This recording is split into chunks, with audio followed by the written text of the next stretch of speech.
सारी जांच एजेंसियों का गलत इस्तेमाल दुरुपयोग करके विपक्ष को कुचलने में लग रही है, विपक्ष के लोगों को जेल में डालने में लगी है, विपक्षी पार्टी को तोड़ने में लगी है, उनके विधायकों को खरीदने में लगी है। यहाँ तक कि ईडी जिस नेता के खिलाफ उन्होंने प्रोसीडिंग शुरू की और उनमें से जो नेता प्रोसीडिंग शुरू होने के बाद बीजेपी में चला गया, उन सबको क्लीन करने वाली जो 3 सदस्य पैनल होगा, उसमें देश के प्रधानमंत्री, देश के विपक्ष के नेता और एक चीफ जस्टिस ऑफ इंडिया होंगे। उस व्यवस्था को घबरा के मोदी जी ने देश की संसद के सामने बिल लाकर उसको बदल दिया। अब उस पैनल के अंदर 3 लोगों में 2 लोग केंद्र सरकार के, देश के प्रधानमंत्री हैं, कानून मंत्री हैं और तीसरे सदस्य विपक्ष के नेता हैं। वो अल्पमत में है, बहुमत में बीजेपी हो गई। तो बीजेपी जिसको चाहेगी उसको चीफ इलेक्शन कमिश्नर और 2 इलेक्शन कमिश्नर बना दे। आपको याद होगा हेमंत सोरेन जी ने सदन के अंदर कहा था कि अगर 8 एकड़ जमीन मेरे नाम हो तो वो पेपर दिखा दें, मैं चैलेंज कर रहा हूँ कि मैं राजनीति छोड़ दूंगा। लेकिन अभी तक कोई जांच एजेंसी या केंद्र सरकार सामने नहीं आई है।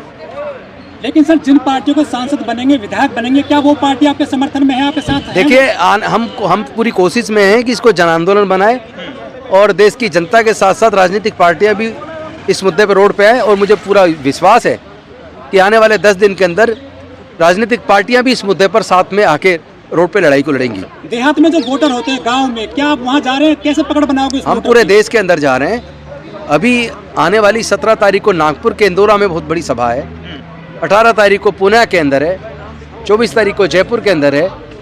तो अलग अलग राज्यों में अलग अलग जगह पूरे देश में लोग लगे हुए हैं। 4 तारीख को भी लखनऊ में थे हम लोग, लगातार 28 तारीख को हम लोग राजकोट में, गुजरात में थे। तो पूरे देश में ईवीएम हटाने के लिए और देश के लोकतंत्र को बचाने के लिए, बैलेट पेपर वापस लाने के लिए, देश के संविधान को बचाने के लिए लोग सड़कों पर आ रहे हैं। लेकिन सरकार भी ईवीएम लेकर जा रही है गाँव-गाँव में। तो सरकार, देखिए, चोर की दाढ़ी में तिनका।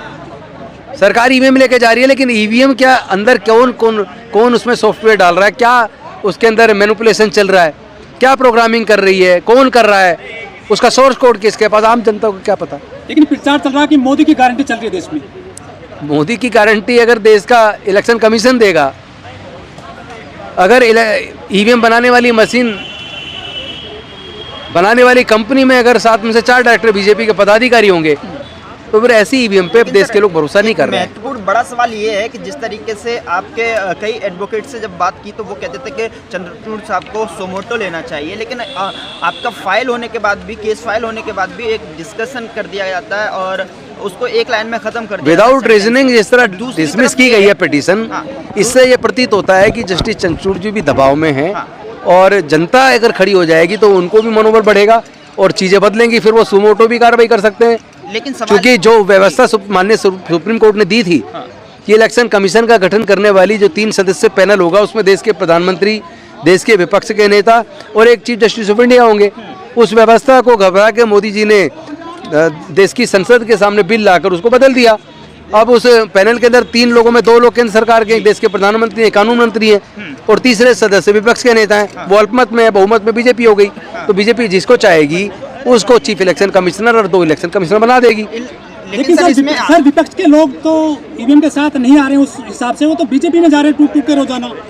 मैंने पहले ही आपको बताया कि केंद्र की सरकार सारी जांच एजेंसियों का गलत इस्तेमाल दुरुपयोग करके विपक्ष को कुचलने में लग रही है, विपक्ष के लोगों को जेल में डालने में लगी है, विपक्षी पार्टी को तोड़ने में लगी है, उनके विधायकों को खरीदने में लगी है। यहाँ तक कि ईडी जिस नेता के खिलाफ उन्होंने प्रोसीडिंग शुरू की और उनमें से जो नेता प्रोसीडिंग शुरू होने के बाद बीजेपी में चला गया, उन सबको क्लीन चिट दे दी गई, चाहे वो अजीत पवार हो, चाहे वो छगन भुजबल हो।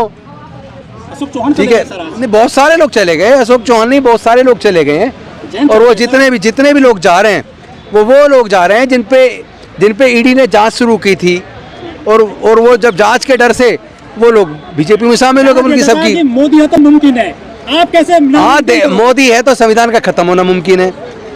मोदी है तो लोगों की वोट की चोरी मुमकिन है।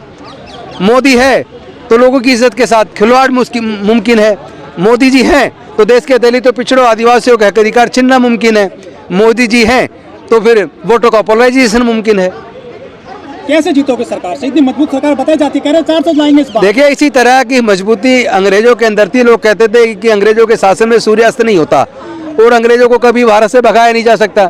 लेकिन जब देश के लोग खड़े हो गए तो अंग्रेज गए। लेकिन तो जब देश के लोग खड़े हो जाएंगे तो मोदी जी भी चले जाएंगे। आपको ज्यादा चिंता करने की जरूरत नहीं है। निराशा हाथ लगी, आप तो कैसे जीतोगे? हम निराश नहीं है, हम तो जानते थे कि दबाव कोर्ट के ऊपर भी है, इसलिए हम इसको जन आंदोलन बना रहे ताकि जब जनता खड़ी हो जाएगी तो देश के जजेस को भी मनोबल बढ़ेगा और मुझे लगता है उसके बाद न्याय लोगों को मिलना शुरू हो जाएगा। आखिर सवाल इसमें ये भी है कि आप पीएमओ घेरने का जो है आह्वान कर चुके हैं और जो है राष्ट्रपति जी को ज्ञापन दिया, उसका क्या निष्कर्ष निकला और इससे अब जो 25 तारीख की आपकी कॉल है उससे क्या निष्कर्ष निकलने की उम्मीद? देखिए, ये सारी जो कोशिशें हमारी चल रही है वो देश के प्रजातंत्र को, लोकतंत्र को बचाने की, ईवीएम हटाकर बैलेट पेपर वापस लाने की इसलिए चल रही है ताकि जनता को अगर ये पता लग जाए उनकी वोट की चोरी हो रही है और देश की पूरी जनता, अगर करोड़ों लोग अगर सड़क पे आ जाएं, मुझे नहीं लगता फिर कोई भी जांच एजेंसी वो इस बीजेपी के इशारे पे काम करेगी। मुझे नहीं लगता फिर कोई भी कोर्ट का निर्णय बीजेपी के दबाव में आएगा।